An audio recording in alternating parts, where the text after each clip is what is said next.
नमस्कार विद्यार्थियों, आज हम पढ़ेंगे पूंजीवाद। आप जानते हो कि अर्थव्यवस्था को स्वामित्व के आधार पर 3 भागों में बांटा गया है: पूंजीवादी अर्थव्यवस्था, समाजवादी अर्थव्यवस्था और मिश्रित अर्थव्यवस्था। और आज हम पूंजीवादी अर्थव्यवस्था पढ़ने जा रहे हैं।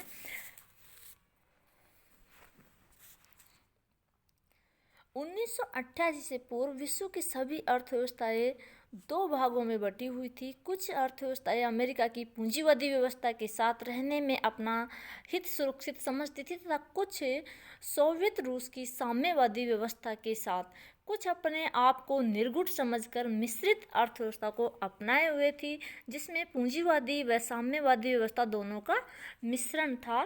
परंतु 1989-90 में रूस के विघटन के बाद साम्यवाद व पूंजीवाद नाम की 2 परस्पर विरोधी विचारधाराएं अब राजनीतिक, सामाजिक व आर्थिक व्यवस्थाएं नहीं रही हैं। अब तो विघटित साम्यवादी अर्थव्यवस्थाएं भी विकास के बाजार केंद्रित पूंजीवादी मॉडल ही अपना रही है तथा ऐसा लग रहा है कि अब पूंजीवादी व्यवस्था का वैश्वीकरण हो रहा है। आज अमेरिका द्वारा वैश्वीकरण के नाम पर अपनी पाश्चात्य संस्कृति व मूल्यों को सर्वत्र आरोपित करने की कूटनीति के विरुद्ध तीसरे विश्व के सभी देश एकजुट हो रहे हैं तथा तीसरे विकल्प की खोज में लगे हुए हैं। फिर भी हम सैद्धांतिक दृष्टि से पूंजीवाद क्या है, इसके गुण दोष क्या है तथा व्यवहार में इसकी क्या उपलब्धियां रही है, उन पर विचार विमर्श इस अध्याय में करेंगे। पूंजीवाद अत्यंत प्राचीन आर्थिक प्रणाली है। आर्थिक विचारों के इतिहास का अध्ययन करने से ज्ञात होता है कि संभवतः पूंजीवाद का प्रारंभ 18वीं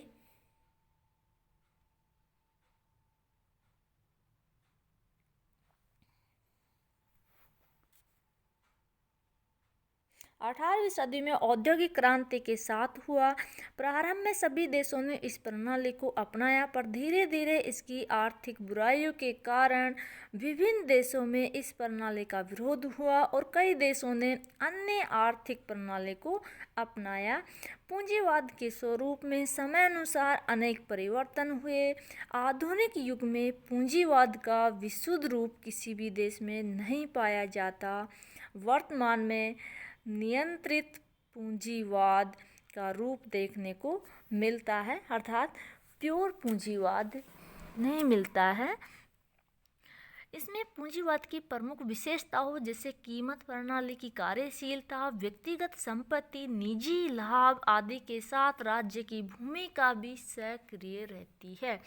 सरकार किसमें रहती है? रेगुलेटेड कैपिटलिज्म में, नियंत्रित पूंजीवाद में।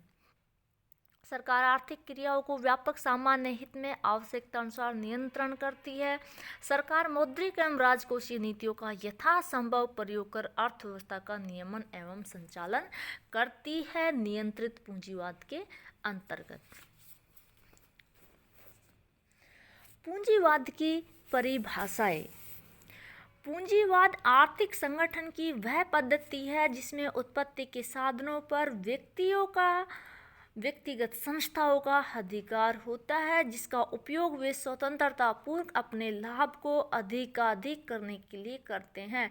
विभिन्न अर्थशास्त्रियों ने पूंजीवाद की परिभाषाएं दी है। विलियम एबर्नस्टीन ने कहा है कि पूंजीवादी पद्धति में उत्पादन के साधनों का स्वामित्व भूमि, फैक्ट्री, मशीनरी, प्राकृतिक संसाधन क्या होता है? व्यक्तिगत होता है, राज्य का अधिकार नहीं होता है। ग्रेगोरी ग्रासमैन ने कहा है कि पूंजीवाद वह आर्थिक पद्धति है जिसमें उत्पादक परिसंपत्तियां निजी स्वामित्व के अंतर्गत होती है और उत्पादन मुख्यतः बिक्री के लिए किया जाता है। लॉक्स व हुड के शब्दों में पूंजीवादी वह अर्थव्यवस्था है जिसमें प्राकृतिक तथा मनुष्यकृत पूंजी पर व्यक्तियों का निजी अधिकार होता है और इनका उपयोग वे अपने लाभ के लिए करते हैं।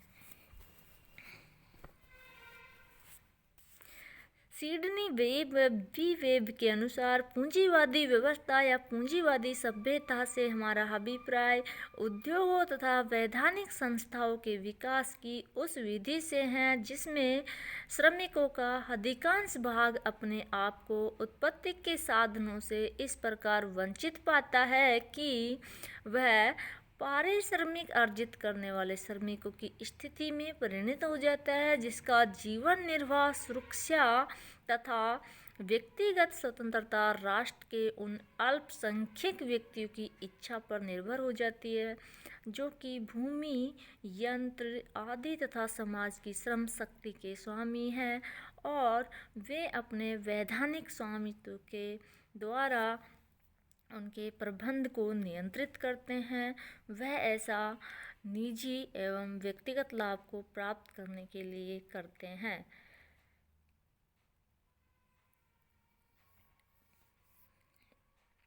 प्रोफेसर पिगू ने इस आधार पर इस परिभाषा की आलोचना की है कि पूंजीवाद का अर्थ यही नहीं है कि उत्पत्ति के साधनों पर व्यक्तियों का अधिकार हो, बल्कि ये भी हो सकता है कि साधनों पर स्वामित्व सरकार का हो तथा व्यक्तियों को किराए पर दे दे और व्यक्ति उन साधनों का अपने निजी लाभ के लिए उपयोग करे, तो इसे भी पूंजीवादी व्यवस्था कहा जाएगा।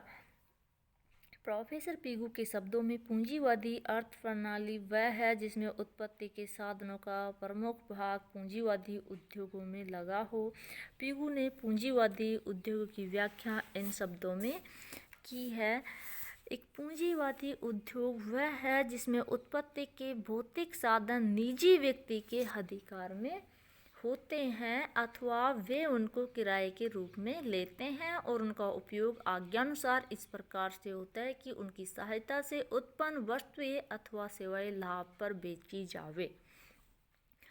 डॉक्टर मैक्राइट के शब्दों में पूंजीवाद वह व्यवस्था है जिसमें सामान्यतः आर्थिक क्रियाओं विशेषतः नए विनियोजन का अधिकांश भाग निजी इकाइयों द्वारा लाभ की आशा से विक्रय तथा वस्तुतः स्वतंत्र प्रतियोगिता की दशाओं में किया जाता है। उपयुक्त परिभाषाओं से स्पष्ट है कि पूंजीवाद एक ऐसी आर्थिक प्रणाली है जिसमें व्यक्तिगत आर्थिक स्वतंत्रता होती है तथा निजी लाभ के लिए आर्थिक क्रियाएं की जाती है, परंतु श्रमिकों का अधिकांश भाग उत्पत्ति के साधनों से वंचित होता है। वे केवल मजदूरी पर आर्थिक कार्य करते हैं। उत्पत्ति के साधनों पर कुछ पूंजीपतियों का ही स्वामित्व होता है जो सदैव लाभ को अधिकतम करने के लिए प्रयासरत रहते हैं। पूंजीवाद की विशेषताएं।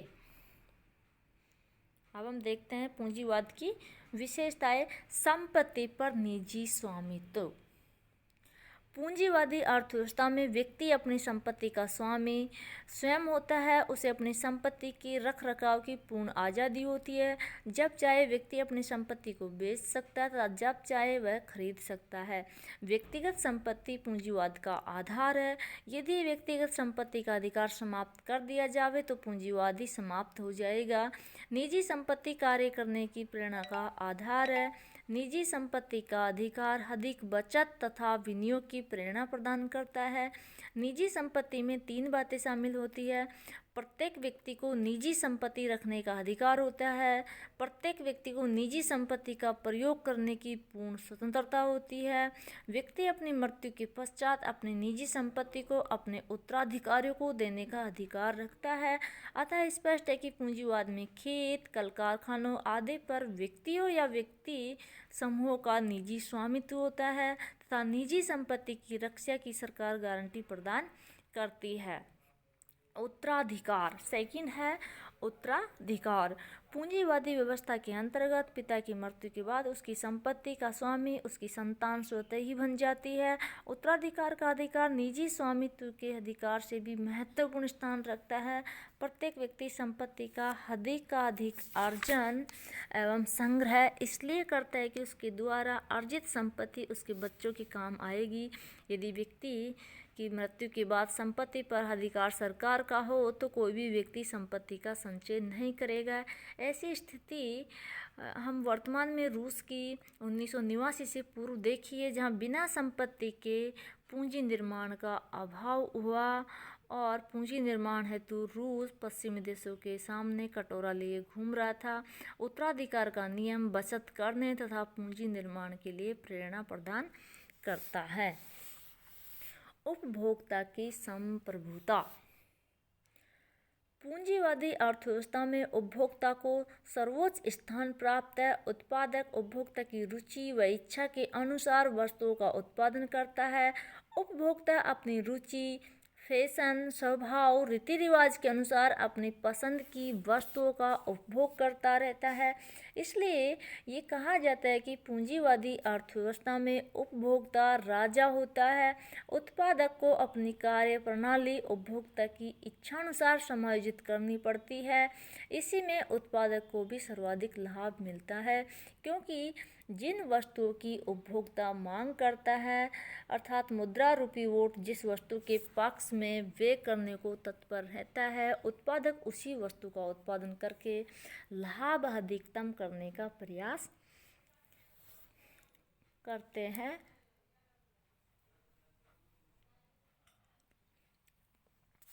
व्यवहार में उपभोक्ता की संप्रभुता में कुछ बाधाएं आती है, जैसे उपभोक्ता की आमदनी सीमित होती है, इसलिए इच्छानुसार वस्तु को प्राप्त कर संतुष्टि को अधिकतम नहीं कर सकता है। विज्ञापन तथा प्रचार से भी प्रभावित होकर वस्तु की मांग करता है तथा सरकार कुछ दशाओं में, जैसे मादक पदार्थों के उपयोग में प्रत्यक्ष या अप्रत्यक्ष रूप से उपभोक्ताओं के चुनाव को नियंत्रित करती है। फिर भी हम ये कह सकते हैं कि उत्पादक उपभोक्ता की रुचि व हितों को ध्यान रखकर ही वस्तुओं का उत्पादन करते हैं। इसलिए पूंजीवादी व्यवस्था में उपभोक्ता राजा माना जाता है। आर्थिक स्वतंत्रता। पूंजीवादी अर्थव्यवस्था में प्रत्येक व्यक्ति को आर्थिक स्वतंत्रता होती है। हम इसमें 3 प्रकार की स्वतंत्रताएं शामिल कर सकते हैं: व्यावसायिक स्वतंत्रता, प्रतिस्पर्धा की स्वतंत्रता और चुनाव की स्वतंत्रता। व्यावसायिक स्वतंत्रता: व्यक्ति अपनी इच्छानुसार व्यवसाय कर सकता है, अपनी इच्छानुसार व्यवसाय में परिवर्तन कर सकता है। ये जरूरी है कि यदि साधन एवं योग्यता न हो तो इस स्वतंत्रता में बाधा उत्पन्न हो सकती है। यह श्रमिक के संबंध में भी हो सकता है, क्योंकि पूंजीपति एवं भूस्वामी अपने साधन को अपनी इच्छानुसार उपयोग कर सकते हैं। प्रतिस्पर्धा की स्वतंत्रता: पूंजीवाद में हर व्यक्ति, चाहे वह पूंजीपति हो या श्रमिक, अपनी इच्छानुसार अनुबंध या समझौता कर सकते हैं, कोई पाबंदी या नियंत्रण नहीं होता है। चुनाव की स्वतंत्रता: पूंजीवादी अर्थव्यवस्था में सभी व्यक्तियों को, चाहे वह गरीब हो या अमीर, उत्पादक हो या उपभोक्ता, आर्थिक क्रियाओं के चुनाव की पूर्ण स्वतंत्रता होती है। जैसे उपभोक्ता को वस्तुओं के चुनाव की स्वतंत्रता होती है कि वह अपनी अधिकतम संतुष्टि के लिए इच्छानुसार कोई भी वस्तु खरीद सकता है। प्रतियोगिता: पूंजीवाद में उत्पादन प्रणाली का आधार ही पूर्ण प्रतियोगिता होती है। प्रत्येक व्यक्ति स्वतंत्रता पूर्व कार्य करता है, सरकारी हस्तक्षेप कम से कम होता है। उपभोक्ताओं में वस्तुएं क्रय करने की प्रतियोगिता, विक्रेताओं में वस्तुएं विक्रय करने में प्रतियोगिता होती है। इस प्रकार उपभोक्ता व उत्पादकों में भी प्रतियोगिता होती है। उपभोक्ता वस्तु को कम से कम मूल्य में खरीदना चाहता है, उत्पादक वस्तु को अधिक से अधिक मूल्य पर बेचना चाहता है। सभी क्रेता या विक्रेता मिलकर तो मूल्य को प्रभावित कर सकते हैं, परंतु एक विक्रेता या एक क्रेता नहीं कर सकते। व्यक्ति को उपभोक्ता केवल प्रचलित कीमत पर वस्तु की चाहे जितनी मात्रा क्रय या विक्रय कर सकते हैं, कीमत को प्रभावित नहीं कर सकते हैं। लाभ भावना: लाभ की प्रेरणा पूंजीवाद की आधारशिला है। प्रोफेसर कोहन के शब्दों में, लाभ प्राप्त करने की आशा ही वह धुरी है जिसके चारों ओर पूंजीवादी प्रणाली परिक्रमा करती है। पूंजीवाद में प्रत्येक व्यक्ति जो भी कार्य करता है वह लाभ भावना या स्वार्थ सिद्धि से प्रेरित होता है। लाभ भावना साहसी बनने को प्रेरित करती है, पूंजीपति को पूंजी लगाने की प्रेरणा देती है, श्रमिक को कार्य कुशलता में वृद्धि की प्रेरणा देती है। इसलिए लाभ उद्देश्य को पूंजीवाद की सभी संस्थाओं का हृदय कहा जा सकता है। वर्ग संघर्ष। पूंजीवाद में समाज दो भागों में विभक्त होता है, पूंजीपति वर्ग और साधन संपन्न वर्ग, और श्रमिक या साधन विहीन वर्ग, अमीर और गरीब। इन दोनों वर्गों में अपने अपने हितों के लिए वर्ग संघर्ष होता रहता है। पूंजीपति अपने लाभ को बढ़ाने के लिए श्रमिकों का शोषण करने के लिए प्रयत्नशील रहते हैं, जबकि श्रमिक वर्ग शोषण से बचने तथा अधिकाधिक सुविधाएं प्राप्त करने के लिए प्रयासरत रहते हैं। इसका परिणाम हड़ताल, तालाबंदी तथा औद्योगिक विवाद के रूप में प्रकट होते हैं। मूल्य संयंत्र। पूंजीवादी अर्थव्यवस्था की सभी क्रियाओं का संचालन कीमत प्रणाली करती है। कीमत प्रणाली द्वारा एक उत्पादक ये निर्णय लेता है कि किसी वस्तु का कितनी मात्रा में एवं किसके लिए उत्पादन किया जाए। साथ ही कीमत प्रणाली के माध्यम से उपभोक्ता ये निर्णय करता है कि अधिकतम संतुष्टि के लिए कौन सी वस्तु को कहाँ से कितनी मात्रा में प्राप्त की जाए। विनियोग तथा बचत भी मूल्य प्रणाली द्वारा निर्देशित होते हैं। लोग अपनी आय में से कितना बचत करेंगे, कितना उपभोग करेंगे तथा बचत को किस व्यवसाय में भी नियोजित करेंगे, ये सभी बातें मूल्य प्रणाली द्वारा ही निर्धारित होती है। पूंजीवादी अर्थव्यवस्था स्वयं संचालित होती है, कोई केंद्रीय सत्ता द्वारा इसे नियंत्रित नहीं किया जाता। केंद्रीय नियोजन का अभाव। पूंजीवादी अर्थव्यवस्था एक स्वतंत्र अर्थव्यवस्था होती है। इसका संचालन कीमत प्रणाली की सहायता से किया जाता है। प्रोफेसर होम के अनुसार पूंजीवादी अर्थव्यवस्था अनियोजित तथा समन्वय रहित होती है और वह करोड़ों लोगों तथा फर्मों की व्यक्तिगत स्वतंत्र तथा परस्पर निर्भर क्रियाओं पर आधारित होती है। लेकिन इसका तात्पर्य ये नहीं है कि आर्थिक क्रियाओं में सरकार का कोई हस्तक्षेप नहीं होता, बल्कि आधुनिक युग में पूंजीवाद में सरकार राजकोषीय मौद्रिक नीतियों द्वारा आर्थिक समानता एवं स्थिरता हेतु सीमित मात्रा में हस्तक्षेप करती है। साहसी का महत्व। साहसी पूंजीवादी उत्पादन प्रणाली की आत्मा होता है। साहसी उत्पादन साधनों को उत्पादन में लगाता है, हानि लाभ की जोखिम सहन करता है। साहसी ये निर्णय करता है कौन सी वस्तु का कितनी मात्रा में उत्पादन करना है। वह सदैव ऐसे निर्णय लेता है जिससे उसके लाभ में उत्तरोत्तर वृद्धि हो। सामाजिक कल्याण की अनुपस्थिति। पूंजीवाद व्यक्तिगत लाभ भावना पर आधारित है। इसमें सामाजिक कल्याण पर कोई ध्यान नहीं दिया जाता। उत्पादक केवल उन्हीं वस्तुओं का उत्पादन करता है जिनसे उसका लाभ अधिकतम हो। यदि शराब उत्पादन में उत्पादक को लाभ अधिक मिलता है और अस्पताल खोलने से कम लाभ मिले तो उत्पादक शराब का ही उत्पादन करेगा। वह शराब उत्पादन से होने वाली सामाजिक हानि को ध्यान में नहीं रखता। विज्ञापन का महत्व। पूंजीवाद में साहसी अधिकतम लाभ प्राप्त करने का प्रयास करता है। प्रतिस्पर्धा में टिकने के लिए उत्पादक विज्ञापन एवं प्रचार पर अधिक बल देते हैं। विज्ञापन एवं प्रचार पर किया गया धन लागतों में शामिल किया जाता है, जिन्हें विपणन लागतें कहा जाता है। इससे सामाजिक कल्याण में कमी आती है। यदि व्यवहारिक रूप में देखा जाए तो आधुनिक युग में विज्ञापन व प्रचार आर्थिक क्रियाओं का प्राण है। विज्ञापन अर्थव्यवस्था में मांग सर्जन हेतु आवश्यक है।